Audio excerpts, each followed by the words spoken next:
پرویز مشرف کا شمار پاکستان کے مقبول ترین رہنماؤں میں ہوتا ہے۔ ان کی زندگی کے کئی واقعات مشہور ہوئے ہیں، ان میں سے 1999 میں نواز شریف کی حکومت کو گھر بھیج کر کے ملک میں ایمرجنسی کا نفاذ کرنا بھی ہے۔ پرویز مشرف 11 اگست 1943 کو دہلی، برطانوی ہندوستان میں ایک اردو بولنے والے گھرانے میں پیدا ہوئے۔ سید مشرف الدین اور ان کی اہلیہ بیگم زرین مشرف کے بیٹے تھے۔ سید مشرف نے علی گڑھ مسلم یونیورسٹی سے گریجویشن کیا اور سول سروس میں داخل ہوئے۔ ان کے والد سید ایک اکاؤنٹنٹ تھے جنہوں نے برطانوی ہندوستانی حکومت میں فارن آفس میں کام کیا۔ مشرف 3 بچوں میں دوسرے تھے، تمام لڑکے تھے۔ مشرف کی عمر 4 سال تھی جب ہندوستان نے آزادی حاصل کی اور پاکستان ہندوستان کے مسلمانوں کے لیے وطن کے طور پر بنا۔ ان کا خاندان آزادی سے چند روز قبل اگست 1947 میں پاکستان چلا گیا۔ ان کے والد نے پاکستان سول سروسز میں شمولیت اختیار کی اور پاکستانی حکومت کے لیے کام کرنا شروع کیا۔ بعد میں ان کے والد نے وزارت خارجہ میں شمولیت اختیار کی، ترکی میں ایک اسائنمنٹ سنبھالی۔ مشرف کا خاندان 1949 میں انقرہ چلا گیا جب ان کے والد پاکستان سے ترکی کے سفارتی وفد کا حصہ بنے۔ 1956 میں وہ ترکی چھوڑ کر 1957 میں پاکستان واپس آئے، جہاں انہوں نے کراچی کے سینٹ پیٹرک اسکول میں تعلیم حاصل کی اور لاہور کی فارمن کرسچن کالج یونیورسٹی میں داخلہ لیا۔ فوجی کیریئر 1961 میں 18 سال کی عمر میں مشرف نے کاکول میں پاکستان ملٹری اکیڈمی میں داخلہ لیا۔ آخر کار 1966 میں مشرف نے بیچلر ڈگری کے ساتھ گریجویشن کیا۔ انہیں آرٹلری ریجمنٹ میں سیکنڈ لیفٹیننٹ کے طور پر کمیشن حاصل ہوا اور پاک بھارت سرحد کے قریب تعینات کیا گیا۔ ان کا پہلا میدان جنگ کا تجربہ دوسری کشمیر جنگ میں کھیمکرن سیکٹر کے لیے شدید لڑائی میں آرٹلری ریجمنٹ کے ساتھ تھا۔ انہوں نے بہادری پر فوجی اعزازات حاصل کیے۔ 1965 کی جنگ کے خاتمے کے فوراً بعد اس نے elite special service group SSG میں شمولیت اختیار کی۔ انہوں نے 1966 سے 1972 تک SSG میں خدمات انجام دی۔ اس دوران انہیں آرمی کیپٹن اور میجر کے عہدے پر ترقی دی گئی۔ بھارت کے ساتھ 1971 کی جنگ کے دوران وہ SSG کمانڈو بٹالین کے کمپنی کمانڈر تھے۔ 1993 سے 1995 میں میجر جنرل مشرف نے پاکستان آرمی کے ڈائریکٹریٹ جنرل برائے ملٹری آپریشنز کے ڈائریکٹر جنرل کے طور پر چیف آف آرمی سٹاف کے ساتھ مل کر کام کیا۔ ان کا سیاسی فلسفہ بے نظیر بھٹو سے متاثر تھا، جنہوں نے مختلف مواقع پر ان کی رہنمائی کی، اور مشرف نے عام طور پر بھارت کے بارے میں فوجی پالیسی کے معاملات پر بے نظیر بھٹو سے رابطہ کیا۔ 1993 سے 1995 تک مشرف نے بے نظیر بھٹو کے وفد کے حصے کے طور پر بار بار امریکہ کا دورہ کیا۔ ان کی آخری فوجی فیلڈ آپریشن پوسٹنگ 1995 میں صوبہ کشمیر کے منگلا ریجن میں تھی، جب بے نظیر بھٹو نے مشرف کو 3 سٹار رینک پر ترقی دینے کی منظوری دی۔ لیفٹیننٹ جنرل 4 سٹار رینک اور چیف آف آرمی سٹاف کے طور پر جنرل کرامت کی جگہ لینے کے لیے ممکنہ طور پر 3 لیفٹیننٹ جنرل افسران تھے۔ مشرف تیسرے نمبر پر تھے اور عوام اور مسلح افواج میں ان کی قدر کی جاتی تھی۔ کالج اور یونیورسٹی کی تعلیم سے بھی ان کا ایک بہترین تعلیمی مقام تھا۔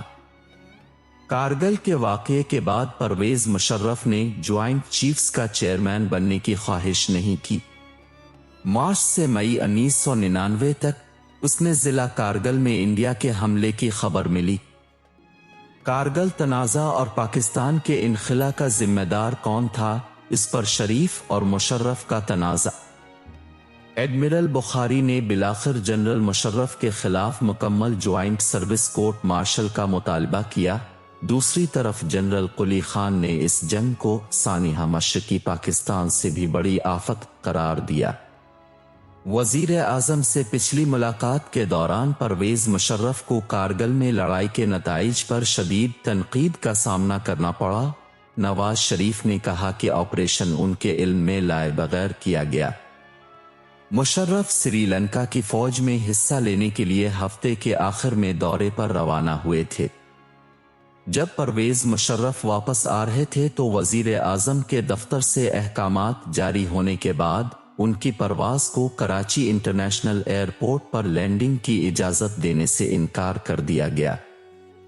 نواز شریف کا اعلان سنتے ہی پرویز مشرف کی جگہ خواجہ ضیاء الدین فوج نے شریف کو گھر میں نظر بند کر دیا، لیکن آخری کوشش میں شریف نے نجی طور پر کراچی ایئر ٹریفک کنٹرولرز کو حکم دیا کہ وہ مشرف کی پرواز کو بھارت بھیج دیں۔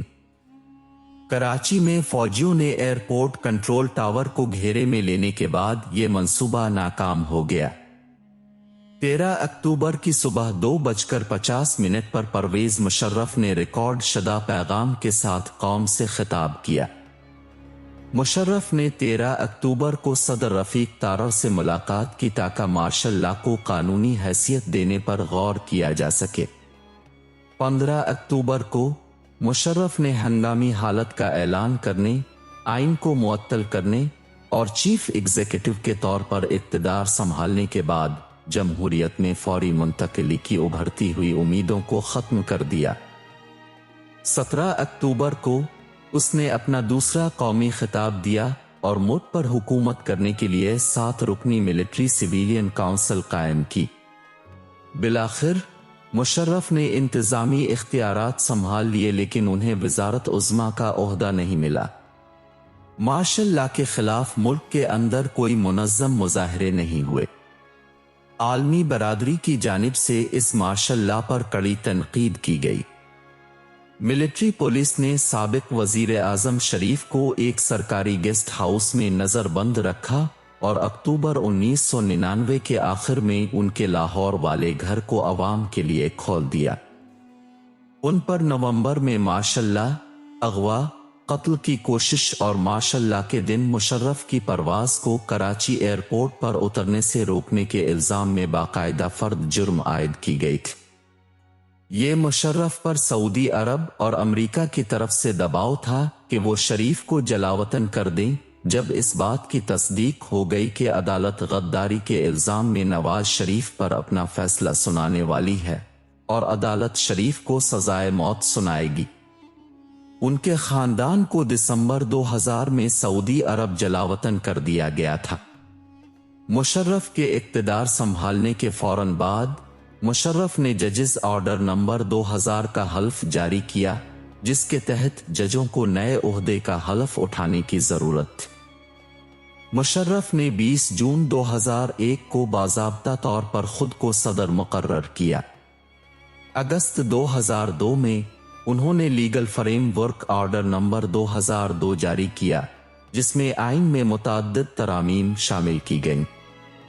پرویز مشرف پہلے فوجی صدر تھے جنہوں نے سپریم کورٹ کے فیصلوں کو تسلیم کیا اور ملک میں جمہوریت کی واپسی کے اپنے ویژن کے تحت 2002 میں آزادانہ اور منصفانہ انتخابات کا انعقاد کیا۔ اکتوبر 2002 میں پاکستان میں عام انتخابات ہوئے، جن میں مشرف کی حامی مسلم لیگ قاف نے بڑے مارجن سے کامیابی حاصل کی، حالانکہ وہ قطعی اکثریت حاصل کرنے میں ناکام رہی تھی۔ مشرف 17 ترمیم پاس کرنے میں کامیاب ہو گئے، جو پارلیمنٹ کو تحلیل کرنے کا اختیار دیتی ہے، جس کی سپریم کورٹ سے منظوری درکار ہے۔ 2010 میں مشرف اور عزیز کی پالیسیوں کے ذریعے کی گئی تمام آئینی تبدیلیاں 18ویں ترمیم کے ذریعے واپس لے لی گئیں اور ملک کو اس کی ابتدائی پوزیشن پر واپس لایا اور وزیر اعظم کے اختیارات کو بحال کر دیا۔ اگست 2007 تک ووٹرز نے ظاہر کیا کہ 66% پاکستانی مشرف کی دوسری مدت نہیں چاہتے تھے۔ 12 مارچ 2007 کو وکلا نے پاکستان بھر میں جوڈیشل ایکٹیوزم کے نام سے ایک مہم شروع کی اور معطلی کے خلاف احتجاجاً تمام عدالتی طریقہ کار کا بائیکاٹ کرنا شروع کیا۔ شریف ستمبر 2007 میں پاکستان واپس آئے اور انہیں فوری طور پر ہوائی اڈے پر گرفتار کر کے حراست میں لے لیا گیا۔ جب مشرف نے 28 نومبر 2007 کو فوج سے استعفیٰ دیا تو Kayani chief of army staff بن گئے۔ 3 نومبر 2007 کو مشرف نے پورے پاکستان میں ایمرجنسی نافذ کر دی۔ انہوں نے آئین کو معطل کر کے ایمرجنسی نافذ کر دی۔ 18 فروری 2008 کو عام انتخابات ہوئے جس میں پاکستان پیپلز پارٹی نے سب سے زیادہ ووٹ حاصل کیے اور سب سے زیادہ نشستیں حاصل کیں۔ 30 مارچ 2008 کو صدر مشرف نے کہا کہ پاکستان میں جمہوریت کا دور شروع ہو چکا ہے۔ 7 اگست 2008 کو پاکستان پیپلز پارٹی اور پاکستان مسلم لیگ نون نے مشرف کو اقتدار چھوڑنے اور ان کے مواخذے کی کارروائی شروع کرنے پر مجبور کیا۔ چارج شیٹ کا مسودہ تیار کیا گیا تھا اور اسے پارلیمنٹ میں پیش کیا جانا تھا۔ اس میں 1999 میں مشرف کا پہلی بار اقتدار پر قبضہ بھی شامل تھا۔ 18 اگست 2008 کو مشرف نے استعفیٰ دینے کا اعلان کیا۔ 30 نومبر 2008 کو وہ جلاوطنی کے لیے لندن چلے گئے جہاں وہ اگلے دن پہنچے۔ نومبر 2008 سے مشرف نے لندن میں خود ساختہ جلاوطنی کی زندگی گزاری۔ مشرف نے جون 2010 میں اپنی سیاسی جماعت الپاکستان مسلم لیگ کا آغاز کیا۔ 24 مارچ 2013 کو 4 سالہ خود ساختہ جلاوطنی کے بعد وہ پاکستان واپس آئے۔ 16 اپریل 2013 کو چترال میں ایک انتخابی ٹریبونل نے پرویز مشرف کو وہاں امیدواری کے لیے نااہل قرار دیا۔ 18 اپریل 2013 کو اسلام آباد ہائی کورٹ نے 2007 میں ججوں کی گرفتاریوں سے متعلق الزامات پر مشرف کی گرفتاری کا حکم دیا۔ مشرف اپنے سیکیورٹی اہلکاروں کی مدد سے عدالت سے فرار ہو گئے اور اپنے فارم ہاؤس کی حویلی چلے گئے۔ اگلے دن مشرف گھر میں نظر بند تھے لیکن بعد میں انہیں اسلام آباد میں پولیس ہیڈ کوارٹر منتقل کر دیا گیا۔ مشرف نے اپنی گرفتاری کو سیاسی طور پر محرک قرار دیا۔ جمعہ 26 اپریل 2013 کو عدالت نے بے نظیر بھٹو کی موت کے سلسلے میں پرویز مشرف کو گھر میں نظر بند کرنے کا حکم دیا۔ 20 مئی کو ایک پاکستانی عدالت نے مشرف کو ضمانت دے دی۔ 12 جون 2014 کو سندھ ہائی کورٹ نے انہیں بیرون ملک جانے کی اجازت دی۔ مشرف پر 20 اگست 2013 کو 2007 میں بے نظیر بھٹو کے قتل کے الزام میں فرد جرم عائد کی گئی تھی۔ 31 اگست 2017 کو راولپنڈی کی انسداد دہشت گردی کی عدالت نے انہیں بے نظیر بھٹو کے قتل کیس میں مفرور قرار دیا تھا۔ پرویز مشرف کو 17 دسمبر 2019 کو خصوصی عدالت نے ایک ہائی پروفائل غداری کیس میں ملوث ہونے پر سزائے موت سنائی تھی۔ اس نے پاکستان کے آئین کو معطل کر دیا اور 3 نومبر 2007 کو ایمرجنسی نافذ کر دی۔ مشرف طویل عرصہ سے دبئی میں مقیم تھے جہاں وہ خود ساختہ جلاوطنی کاٹ رہے تھے۔ 5 فروری 2023 کو وہ اپنے خالق حقیقی سے جا ملے۔